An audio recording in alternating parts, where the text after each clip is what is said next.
بسم اللہ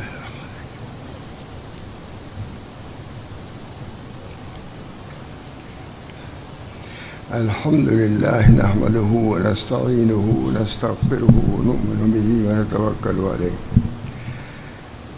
ونعوذ باللہ من شرور انفسنا ومن سیئات اعمالنا من يهده الله فلا مضل له ومن يضلل فلا هادي له ونشهد أن لا إله إلا الله وحده لا شريك له ونشهد أن سيدنا ونبينا ومولانا محمدا عبده ورسوله صلى الله تعالى عليه وعلى آله وأصحابه وأزواجه وذرياته وسلم تسليما كثيرا كثيرا.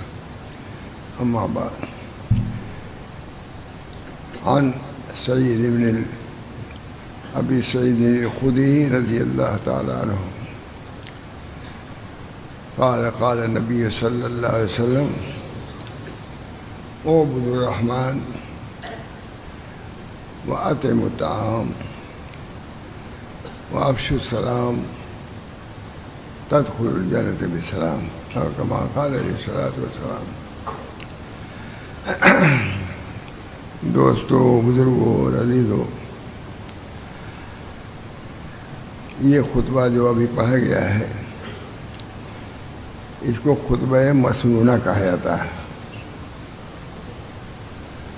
ایک دفعہ ہم لوگوں نے حضرت مولانا حبیب الرحمن صاحب آدمی رحمہ اللہ سے کہا کہ حضرت کوئی بیان فرما دیجیے. عصر کی نماز کے بعد کہا ہاں میں مختصراً بیان کر دوں گا، لیکن خطبہ یہی پڑھا تو خود اشکال کیا ہے، تو بیان کرنا ہے مختصر اور خطبہ پڑھا میں نے تھا طویل. خود مولانا نے فرمایا کہ بھائی میں نے اس لیے پڑھا کہ یہ خطبہ مسنونہ ہے، اس کی فضیلت حاصل کرنے کے لیے میں نے یہ خطبہ پڑھا، اور کہا کہ آپ مطمئن رہیے میں تقریر مختصر ہی کروں گا. یہ بھی کہا. ہم لوگ کہتے برابر قیام رہتا تھا، ہفتوں قیام رہتا تھا ہمارے کمرے میں. ہم لوگ کہتے تھے کہ حضرت کوئی بیان فرما دیے. فرماتے دیکھو فلاں مولانا صاحب ان کو بولنے کا بہت شوق ہے، ان سے تقریر کراؤ، مجھ کو رہنے دو.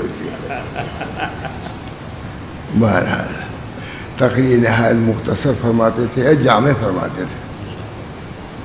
اصلاح المسلمین کے جیسا شاید سینکڑوں سال سے ہوتا ہے، کچھ ہی کم ہوگا.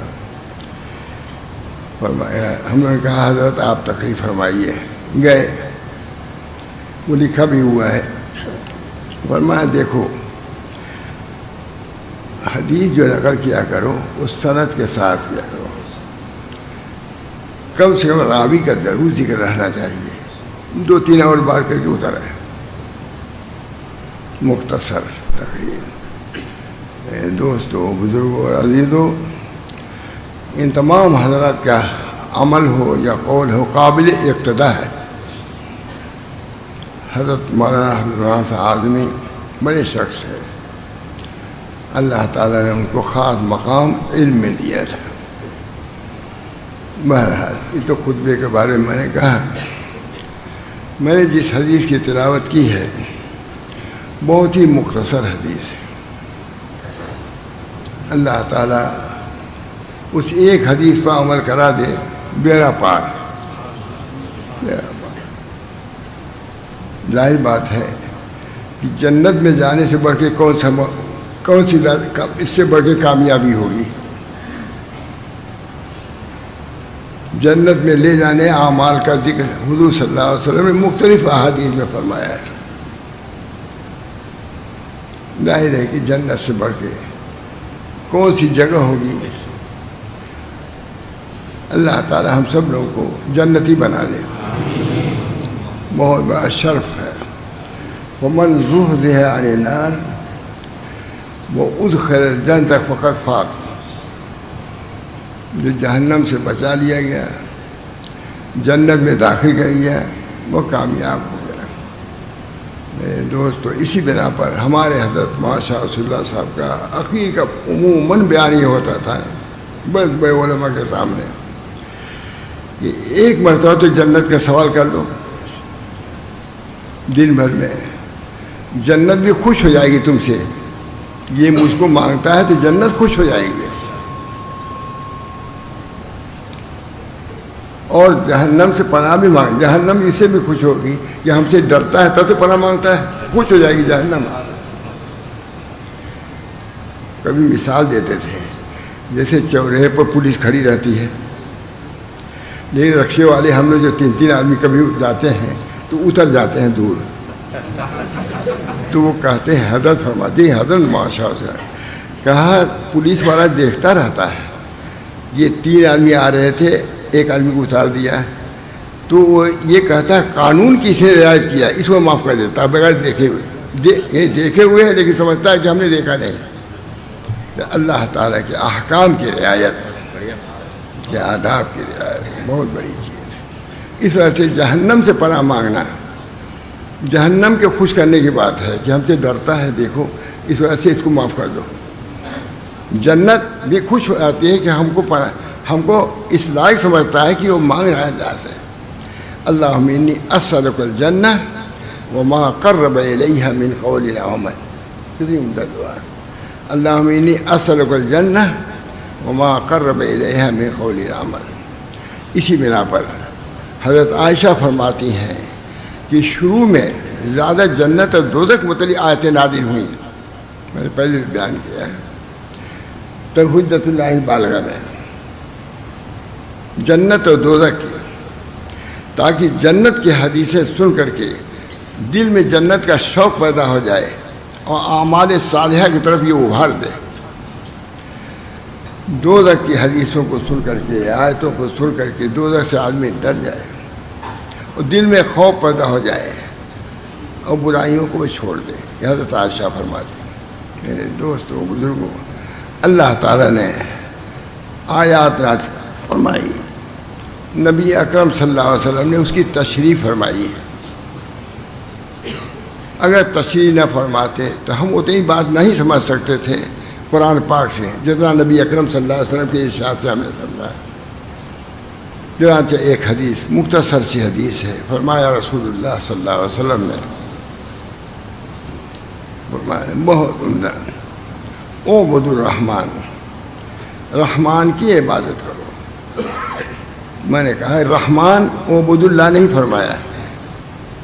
میں نے ایک نقطہ بیان کیا کیونکہ اللہ تعالیٰ کا معاملہ تمہارا رحمانی سے زیادہ ہے. بسم اللہ الرحمن الرحیم، الحمدللہ رب العالمین الرحمن الرحیم. جب اللہ تعالیٰ تمہارے ساتھ رحم کا معاملہ فرماتا ہے تو پھر تم کو ان کی عبادت کرنا چاہیے. رحمانی کے نام سے اردو نے یاد کیا ہے. اعبدوا الرحمن، رحمان کی عبادت کرو. تصور یہ کرو کہ اللہ رحمان ہے، ہماری ناقص عبادت کو بھی وہی قبول کرے گا. اس وجہ سے عبادت کا اہتمام ظاہر کی ہونا چاہیے. اعبدوا الرحمن. پہلے زمانے میں کوئی مصیبت آتی تھی، بلا آتی تھی تو لوگ مسجدوں میں چلے جاتے تھے. خود نبی اکرم صلی اللہ علیہ وسلم فرماتے ہیں کہ جب مصیبت آئے تو مسجد کی طرف جاؤ، نماز کی طرف جاؤ. خود حضور کا معمول یہ تھا. آج اس میں کمی ہو رہی ہے. کیسی کیسی مصیبتیں آتی ہیں. ہمارے جوان غفلت میں ویسے ہی گھومتے رہتے ہیں. پہلے جوان بھی مسجدوں میں آ جاتے تھے.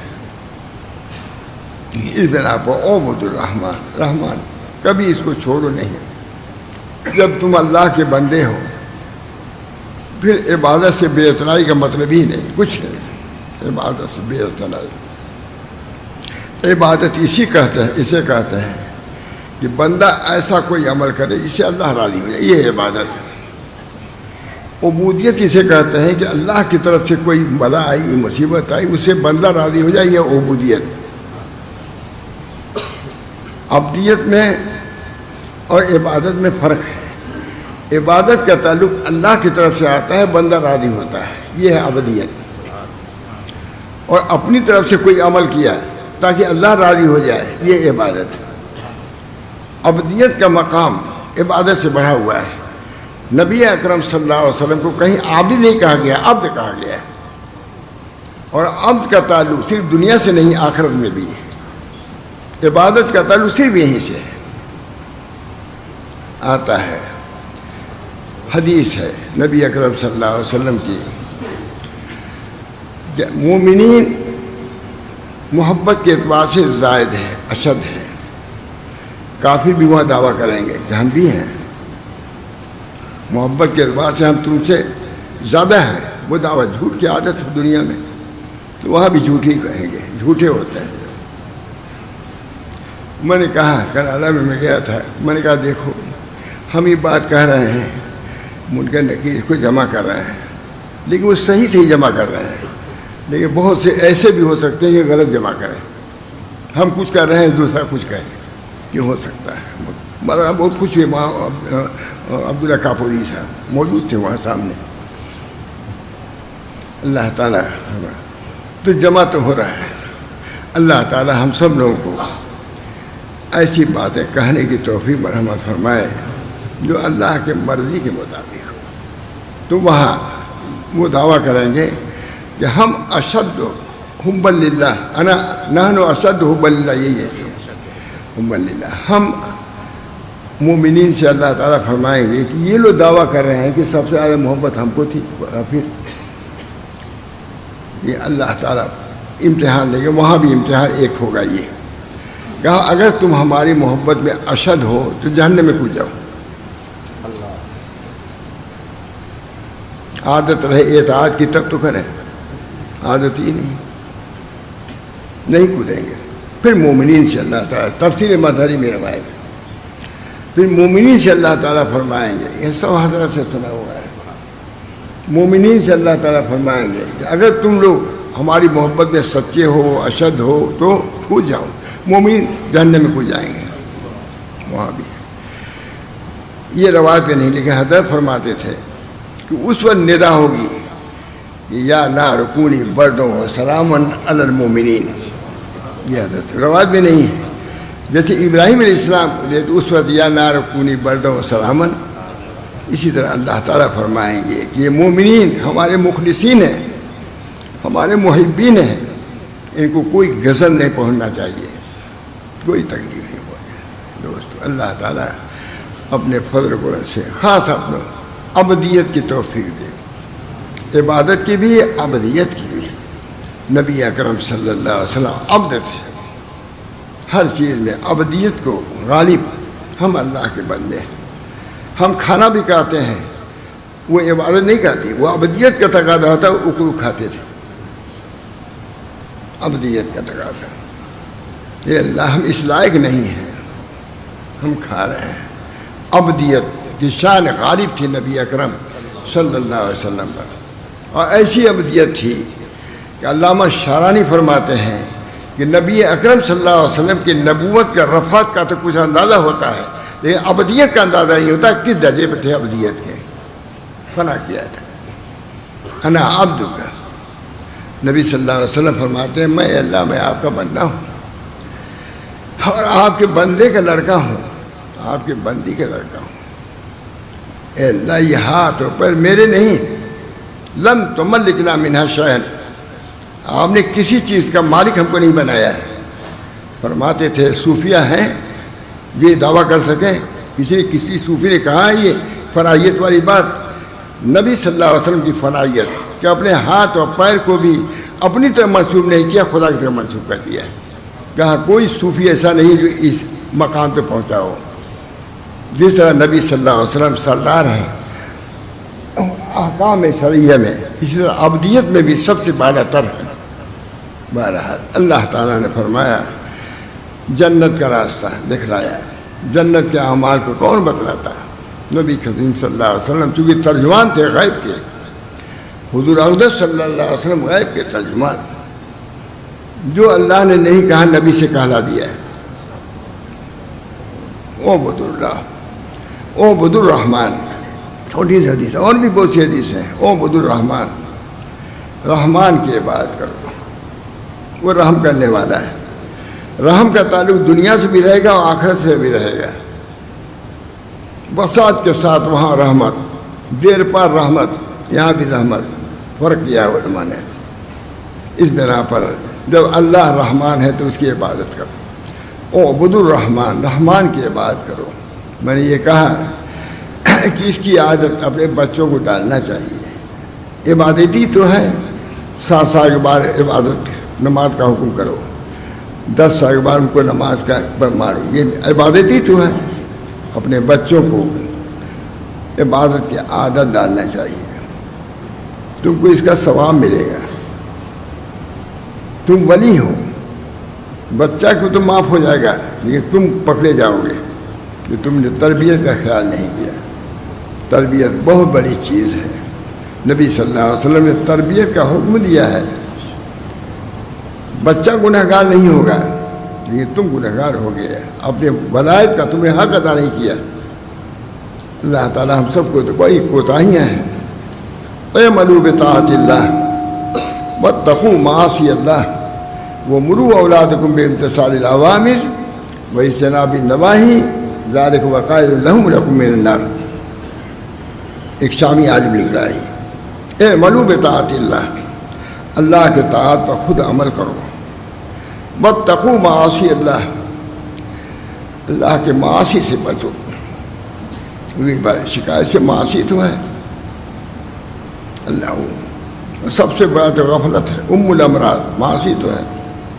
اعملوا بطاعت اللہ واتقوا معاصی اللہ ومروا اولادکم بامتثال الاوامر واجتناب النواہی، اپنے بچوں کو بھی اس کا حکم کرو، معاصی سے بچنے کا حکم کرو، طاعت کے کرنے کا حکم کرو۔ یہ تمہارے لیے اور تمہارے بچوں کے لیے جہنم سے بچاؤ کی صورت ہے، پوری شرح ہوگی قرآن پاک کے۔ اعملوا بطاعت اللہ واتقوا معاصی اللہ ومروا اولادکم بامتثال الاوامر واجتناب النواہی ذلک وقائل لهم من النار۔ اللہ ہم سب لوگوں کو ان حدیثوں پر عمل کرنے کی توفیق عطا۔ فرمایا رسول اللہ صلی اللہ علیہ وسلم نے اعبدوا الرحمن۔ دوسرا کہا ہے عمل کیا ہے، وَأَطْعِمُوا الطَّعَامَ، عبادت میں کوتاہی ہو، اطعام طعام سے اس کو پوری کرو، یہ اشارہ ہے۔ اعبدوا الرحمن وَأَطْعِمُوا الطَّعَامَ، کھانا کھلاؤ، بڑی فضیلت ہے۔ وَيُطْعِمُونَ الطَّعَامَ عَلَىٰ حُبِّهِ مِسْكِينًا وَيَتِيمًا وَأَسِيرًا، بہت کھانا کھلانے کی بہت فضیلت ہے۔ نبی اکرم صلی اللہ علیہ وسلم نے بہت فضیلت اس کی بیان فرمائی، بزرگوں نے بھی اس پر عمل کیا ہے۔ کھانا کھلانا بہت بڑی نعمت۔ اطعموا الطعام، اگر نہیں پوری عبادت کرتے ہو، کمی اگر رہتی ہے، اطعام طعام، الحمدللہ ماشاءاللہ یہاں بہت ان چیزوں کا اہتمام ہے، بہت بڑی بات ہے، بہت بڑی چیز ہے۔ اللہ تعالیٰ چیز کو باقی رکھے، زندہ رکھے۔ ایک روایت ابھی یاد آئی مجھ کو، ایک اعرابی تھے، وہ بڑی عمدہ دعا کر رہے تھے، بڑی عمدہ۔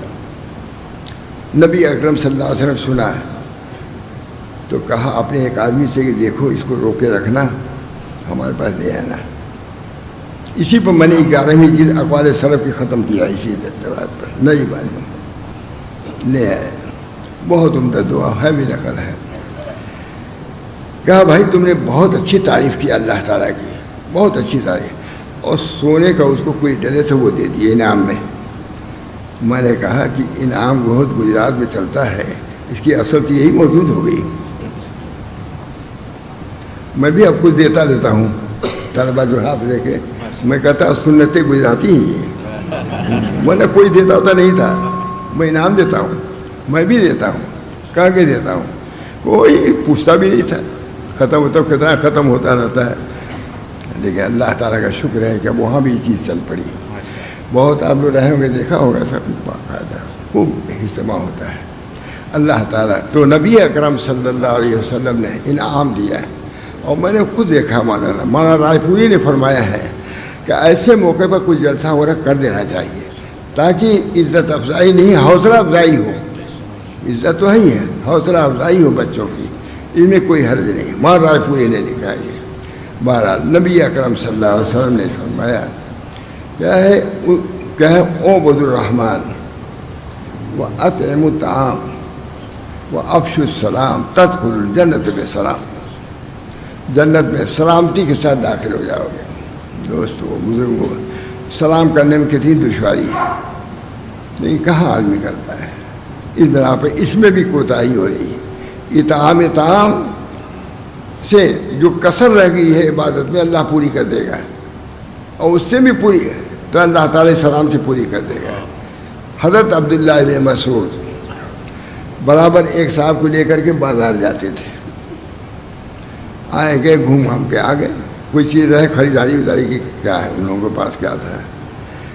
تو انہوں نے کہا کہ حضرت آپ جاتے ہیں بازار، کچھ خریدتے تو ہے نہیں، ویسے چلے آتے ہیں۔ کہا اے بتین، اے توند والے، اتنا بھی نہیں سمجھتا، میں اس لیے جاتا ہوں تاکہ سلام کرنے کا موقع ملے۔ سلام بہت بڑی چیز ہے۔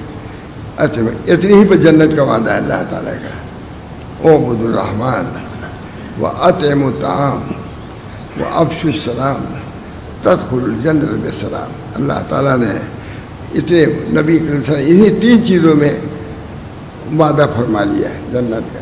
اس بنا پر یہ اعمال ایسے ہیں کہ ہم تمام مسلمانوں کو پورا کرنا چاہیے۔ افشاء سلام بہت بڑی بات ہے۔ ایک مصری عالم نے لکھا ہے کہ سلام کی افشاء میں سب سے بڑا راز یہ ہے کہ سلام اللہ کا نام ہے، جب اللہ کا نام آئے گا ہے تو رحمت نازل ہوگی اللہ کی۔ سلام کے کرنے سے کیونکہ اللہ کا نام آئے گا بار بار سلام، اس بنا سلام اللہ کا نام ہے تو سلامتی آئے گی۔ دوستو بزرگوں، یہ احکام ہیں شریعت کے جس میں بہت سے فوائد، بہت سے نفع ہیں۔ تدخل جنت بسلام۔ بعض روایتوں میں یہ بھی ہے کہ وہ صلو فی اللیل والناس، طویل حدیث بھی ہے، لیکن بہرحال یہ حدیث بھی ایک ہے، اور غالباً میں نے کاپودرا میں دیکھا تھا اس حدیث کو کہیں پر، ان کے گھر یا مری فاروق کے گھر دیکھا تھا۔ اللہ تعالیٰ ہم سب لوگوں کو ان حدیثوں پر بھی عمل کرنے کی توفیق مرحمت فرمائے۔ بہت حدیثیں ہیں مجھے، اللہ تعالیٰ ہم سب لوگوں کو من اکل طیبا وعمل فی سنت وامن الناس بوائق دخل الجنہ، یہ ہے دوسری حدیث۔ من اکل طیبا، جو طیب مال کھایا ہے، طیبا وعمل فی سنت، سنت پر عمل کیا ہے، اور اپنے جو مہلکات ہیں ان سے اپنے کو داخل ہو جائے گا جنت میں، یہ بھی ایک روایت ہے۔ اس بنا پر ان حدیثوں کو بھی پیش رکھنا، اپنے بچوں کو سنانا بہت ضروری ہے۔ مول صاحب اعملوا بطاعت اللہ، کتنی عمدہ، اعملوا بطاعت اللہ واتقوا معاصی اللہ ومروا اولادکم بامتثال الاوامر واجتناب النواہی ذالک وقایۃ لہم جہنم سے بچانے کے بھی اعمال نبی اکرم صلی اللہ علیہ وسلم بیان فرما دیے ہیں، اور جنت میں لے جانے والے اعمال اس سے اب اگر ہم اس پر عمل پیرا ہوں گے اللہ تعالیٰ کے فائد العام ہوں گے۔ فمن زحزح عن النار وادخل الجنة فقد فاز۔ جہنم سے بچنا معمولی، ہمارے حضرت ماتھانی فرماتے تھے کہ اللہ ہم جنت کے لائق تو نہیں ہیں لیکن جہنم کا سہار نہیں ہے، اس لیے جنت کے کسی گوشے میں ہم کو جگہ دیجیے لیکن جہنم سے ہم کو بچا لیں۔ ماتھانی مجدد الوقت اپنا مجھے ڈرتے تھے جہنم سے۔ حضرت حاجی امداد اللہ صاحب پیر نہیں پھیلاتے تھے، کسی نے کہا حضرت آپ پیر نہیں پھیلاتے، کہا اپنے مالک کے سامنے کوئی پیر پھیلاتا ہے؟ یہ ہمارے بزرگوں کا۔ حضرت خواجہ بہاؤالدین نقشبند کتنے بڑے آدمی تھے، اللہ غنی، کہا حضرت آپ کی کوئی کرامت ہے؟ کہا بہاؤالدین کی ایک کم کرامت ہے کہ اتنے گناہوں کے ساتھ زمین پہ چل رہا ہے اور زمین اس کو نکل نہیں جاتی، سر چشمے کیا ہے، سر حلقہ نقشبندیہ کا یہ حال ہے۔ اللہ بھائی یہ حالات تو کچھ نہ کچھ معلوم تو رہنا ہی چاہیے، اپنی کمی کا احساس تو ہونا ہی چاہیے۔ خواجہ سے کسی پوچھا آپ کے لیے کوئی غلام ہے؟ کہا غلام کے لیے خواجگی زیب نہیں دیتی، میں تو خود غلام ہوں۔ اللہ تعالیٰ ان حضرات کے تعلیمات پر ہم سب کو عمل کرنے کی توفیق فرمائے۔ میں زیادہ نہیں بول سکتا، طبیعت کے کچھ بہت سی چیزیں ہیں۔ اللہ تعالی ہم سب لوگوں کو ان حدیثوں پر عمل کرنے کی توفیق مرحمت فرمائے۔ میں آج سنانے والا تھا حضرت معاشا تھانوی کی چیزیں، لیکن اس وقت سنانے میں انشاءاللہ بہت سب ہو بھی چکا ہے، دیر بھی ہے، لیکن اس حدیث کو میں نے سنانا چاہا۔ اعبدوا الرحمن واطعموا الطعام وافشوا السلام تدخلوا الجنة بسلام۔ اطعام طعام کی بڑی فضیلت ہے، اسے افشاء سلام کی بڑی فضیلت ہے۔ اللہ تعالی ہم سب لوگوں کو ان سنتوں پر عمل کرنے کی توفیق دے۔ بس صاحب بہت لوگ کو حج میں جانے کے بعد اتفاق ہوا، آدمی آ رہا ہے، اب یہ ہوتا ہے کہ شاید یہی سلام کر دے گا، اس کے انتظار میں شاید یہ سلام کر دے، نہیں کرتا، ادھر سے کرتا چلا جاتا ہے۔ یہ بہت تعجب ہوتا ہے۔ میں سلام کرنا چاہتا ہوں، یہ نہیں مطلب، لیکن میں دیکھیں یہ کرتا ہے، یہ تھوڑا سا اندازہ بہت سے خواص کے اندر بھی کمی ہے۔ اس کے اندر السلام علیکم کہنے میں کیا تم کو؟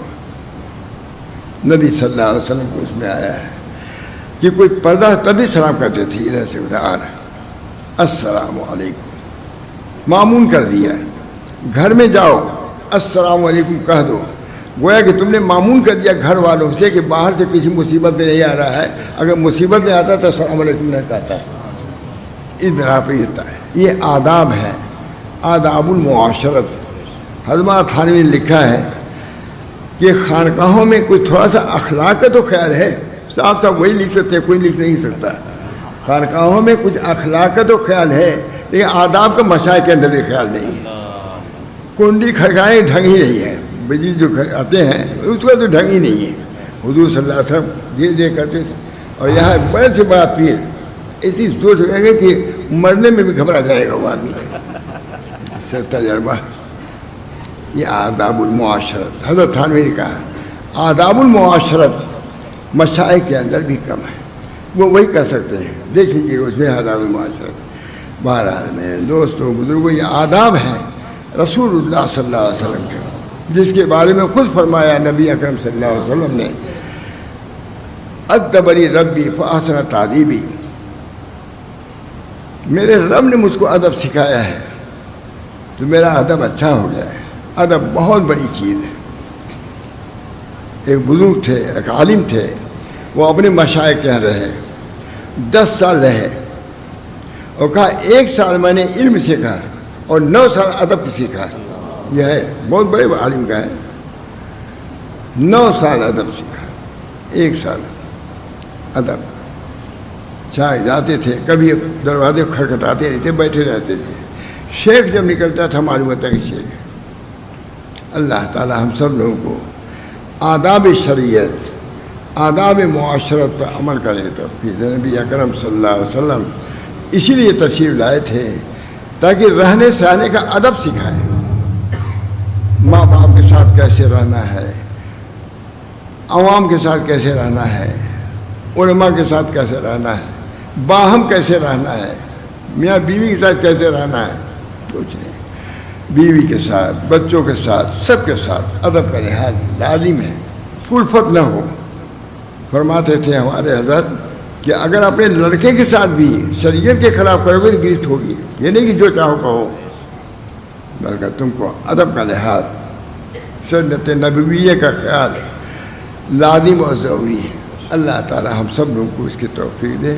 وآخر دعوانا، آج چونکہ بہت سے لوگ ہیں، میں نے مختصر بیان کیا اور سادہ بیان کیا۔ کتاب تو لے آئے تھے، بہت اہم کتاب ہے، پتہ مست ہو جاتے ہیں آپ لوگ، وہاں تھانوی کی عبارت ہے۔ میں تھوڑا سا سنا دوں، تھوڑا سا، یہ تھوڑا سا کوئی حرج نہیں ہے انشاءاللہ۔ مجھے بہت وزن ہے اس پر، میں اس سالوں سے دیکھ رہا ہوں اس کو۔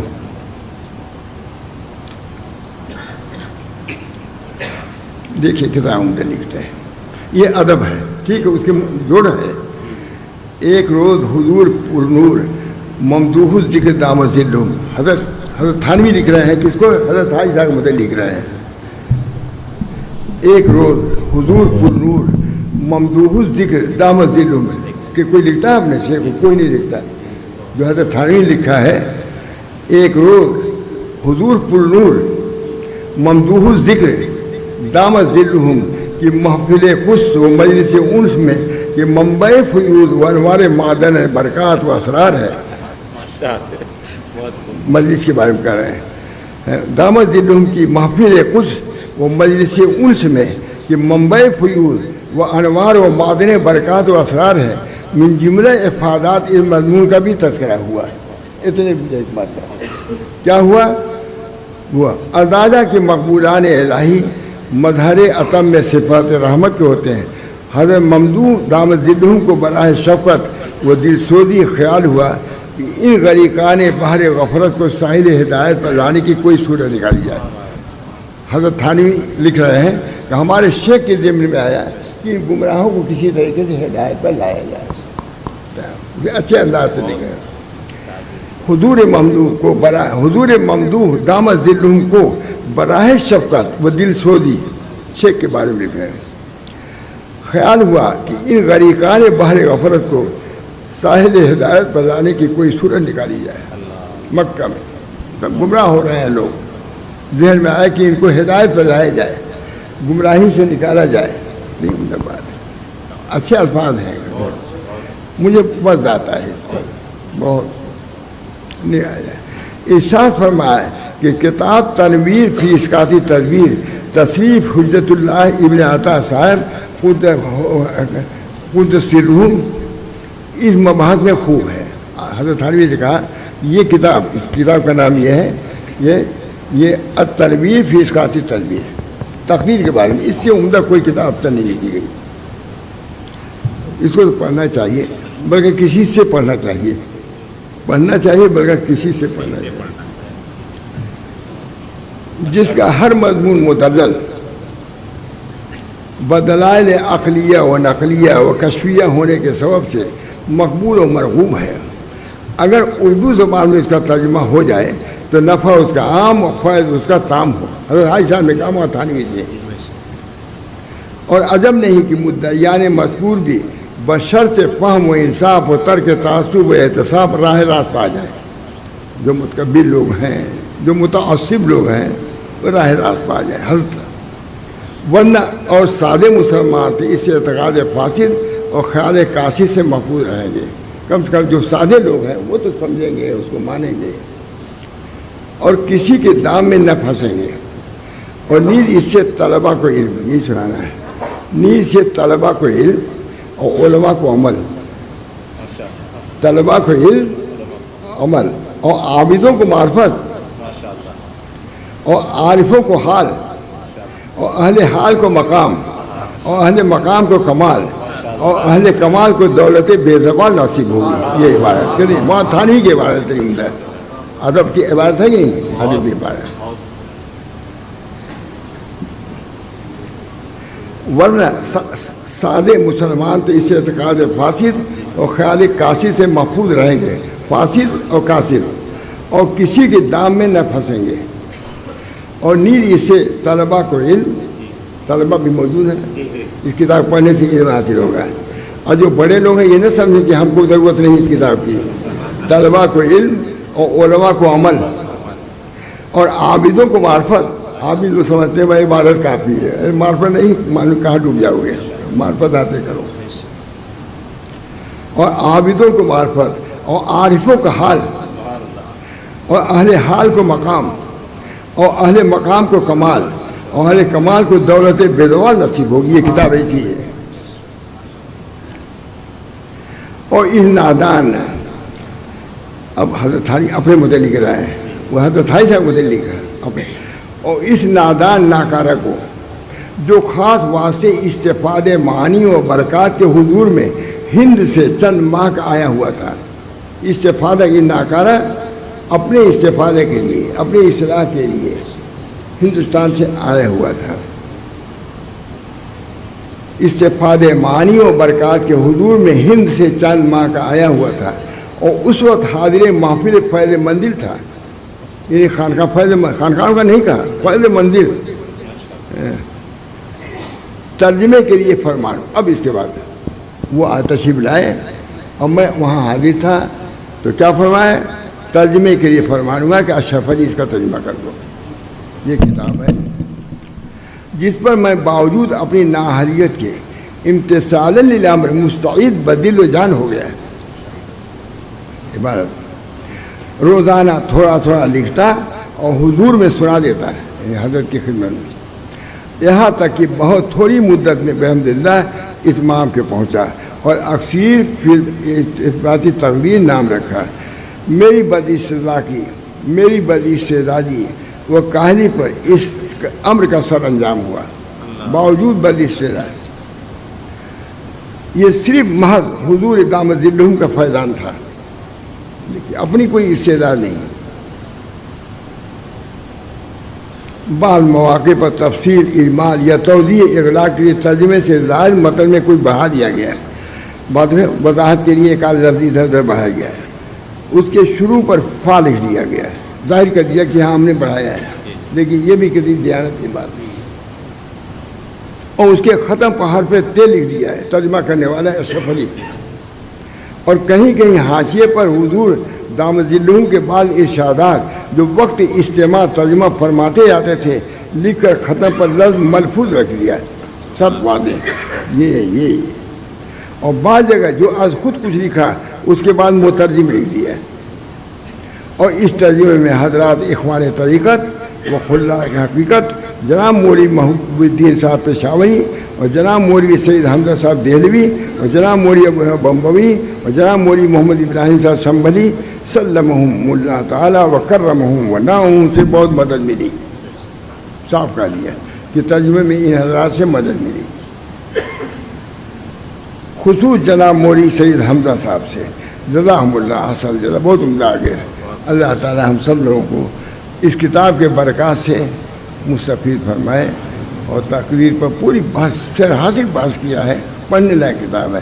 اللہ ہم سب کو ایسی کتابوں سے اور ایسے مضامین سے مستفید فرمائے اور ہمارا حال بنائے، ان حضرات کے علوم کے مطابق ہمارا حال بنائے. خانقاہوں کا وجود اسی لیے ہے تاکہ بہت سے صاحب حال ہیں، ان کے حال سے اپنا حال بھی درست ہو جائے.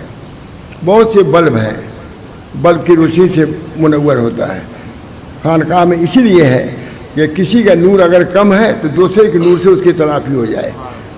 نور اجتماع سے ہے، اجتماع اسی لیے ہے تاکہ ایک دوسرے سے استنارہ یعنی نور کو حاصل کیا جائے. اللہ ہم سب لوگوں کو یہ سب مانے کس سے کیا پہنچے، ان سے پہلے ہم سے پہنچے، کچھ نہیں پہنچا. کون کس درجے کا کچھ نہیں سمجھ سکتا ہے. بہت سے لوگ خانقاہوں میں رہتے ہیں، بہت سے صاحب حال ہوتے ہیں، صاحب مقام ہوتے ہیں، کچھ پتہ نہیں ہے، لیکن اس کا فیض پہنچتا ہے. ہر بلب کا نفع پہنچ رہا ہے ایک دوسرے کو. اللہ تعالی ہم سب لوگوں کو ان چیزوں سے بھی مناسبت پیدا فرمائے اور باطنی احوال سے، کیفیات سے ہمارے قلوب کو سرشار فرما دے. اللہ تعالیٰ دعا کیجیے. یہ حضرات ہم حاضر ہوئے آپ حضرات کی خدمت میں، آپ کی عزت افزائی اور کیا میں کہوں. اللہ تعالیٰ آپ لوگوں کو جزائے خیر مرحمت فرمائے اور ہمارا آنا ہمارے لیے بھی مفید ہو اور ساری امت کے لیے مفید ہو. اللہ تعالیٰ ذریعہ بنائے اس کو دین کی اشاعت کا، شریعت کے اشاعت کا، طریق کی وضاحت کا، اس کو ذریعہ بنائے. اس مجلس کو میں تو اس لائق نہیں، لیکن ضرور میں اللہ سے دعا کرتا ہوں کہ اللہ ہمارے اس آنے کو مفید بنا دے، کارآمد بنا دے. آپ کے اختیار میں سب کچھ ہے. اتنے طالبین ہیں، میری وجہ سے نہیں، لیکن الحمدللہ اتنے طالبین ہیں، ان کی طلب کو اللہ دیکھ رہا ہے. ضرور ان کو بھی اور ان کے ساتھ ہم سب لوگوں کو اللہ تعالیٰ مستفید فرمائے گا اور اپنی محبت اور نسبت سے سرفراز فرمائے گا. ربنا تقبل منا انک انت السمیع العلیم برحمتک یا ارحم الراحمین محمد سید النبی الکریم صلی اللہ تعالی علیہ وسلم. لا الہ الا